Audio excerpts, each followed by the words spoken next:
Hi friends, welcome back to our channel.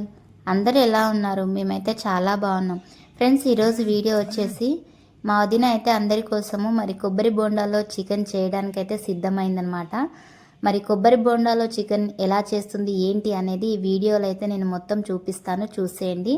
ఇంకా KG chicken అయితే తీసుకుందనమాట. దాన్ని అయితే నీట్గా శుభ్రంగా అయితే కడిగింది చూడండి. అదేవిధంగా 2 కొబ్బరి బోండాలను అయితే వాటిని కూడా లోపల అంతా నీట్గా కడిగేసిందనమాట. ఇంకా ఇప్పుడైతే 2 టమాటాలను అయితే చిన్న చిన్న ముక్కలుగా కట్ చేసుకుంది. అదేవిధంగా ఆనియన్స్ని కూడా చిన్న చిన్న ముక్కలుగా కట్ చేసింది. ఇప్పుడు చూడండి, వాటిలోకి కావాల్సినవన్నీ చూపిస్తాను, చూసేయండి. 1 KG chicken, 2 onions, 2 tomatoes, half lemon, 2 రెమ్మల కరివేపాకు, 1 టేబుల్ స్పూన్ పసుపు, అదేవిధంగా 1 టేబుల్ స్పూన్ కొబ్బరి పొడి, ధనియాల పొడి, అదేవిధంగా చికెన్ మసాలా, గరం మసాలా, అల్లం వెల్లుల్లి పేస్ట్ కొద్దిగా, 2 టేబుల్ స్పూన్ల కారము, 1 టేబుల్ స్పూన్ సాల్ట్, కొద్దిగా పెరుగు, అదేవిధంగా 3 టేబుల్ స్పూన్ల ఆయిల్ అయితే వేసుకుందనమాట. ఈ విధంగా వీటన్నిటిని చూడండి బాగా అయితే మిక్స్ చేస్తుందనమాట.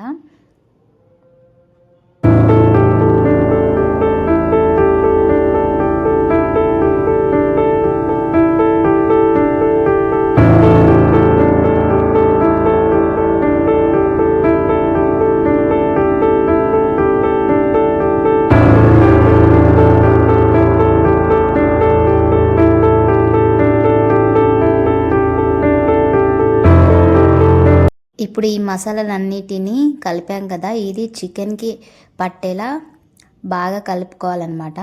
ఈ విధంగా అయితే మొత్తం ముక్కలకి కారము పసుపు అన్నీ పట్టే విధంగా బాగా కలపాలి.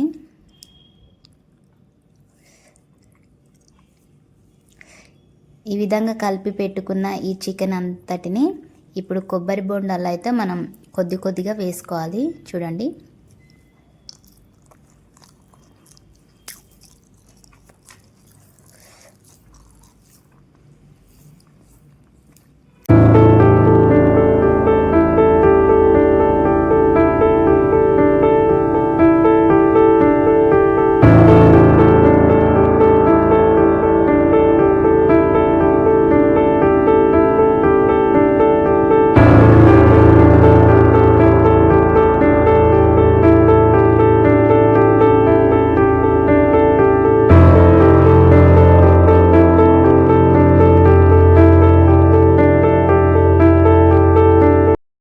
ఇప్పుడు వదిన అయితే ముందుగానే పిండిని అయితే కలిపి పెట్టుకుందనమాట. ఆ పిండిని ఇప్పుడు కొబ్బరి బొండాల మీద ఈ విధంగా అయితే పెట్టాలి. ఎందుకంటే ఆయిల్ ఏమాత్రం బయటికి రాకుండా మరి పూర్తిగా కవర్ అయ్యేలా అయితే అంతా పెట్టుకోవాలి చూడండి.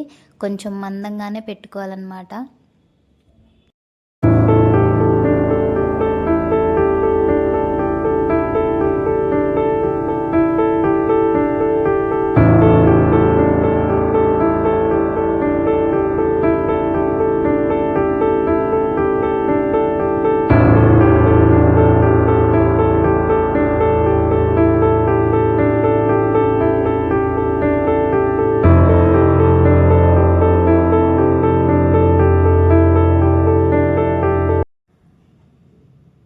ఇవి చూడండి, ఇంకా అన్న వదిన ఇద్దరైతే మంటను పెట్టడం కోసము ఇంకా కొబ్బరి బోండాలను అయితే కాల్చాలి కదా, వాటి కోసమని చిన్న చిన్న ఇనుప రాడ్స్ అయితే తీసుకున్నారు. ఈ విధంగా అయితే రాళ్ళ మీద వాటిని పెట్టి ఈ మంటను అయితే పెట్టారనమాట. ఇప్పుడు వాటిపైన ఆ 2 కొబ్బరి బోండాలను అయితే పెట్టేశారు చూడండి.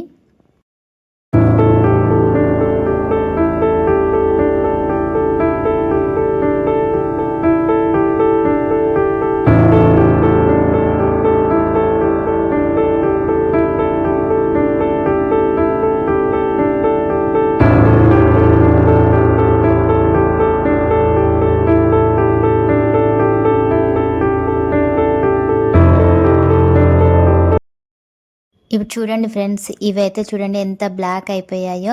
మినిమం ఇది అవ్వడానికి 3 అవర్స్ టైం అయితే మాకు పట్టిందనమాట.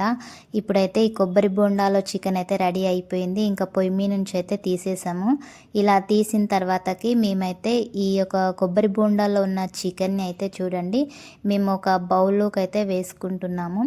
ఇలా వేసుకుంటుంటేనే స్మెల్ అయితే చాలా బాగా వస్తుంది. ముక్కలు అయితే మన కుక్కర్లో పెట్టి ఉడికిస్తే ఏ విధంగా మెత్తగా ఉంటాయో ఆ విధంగా అయితే ఉడికాయి అనమాట.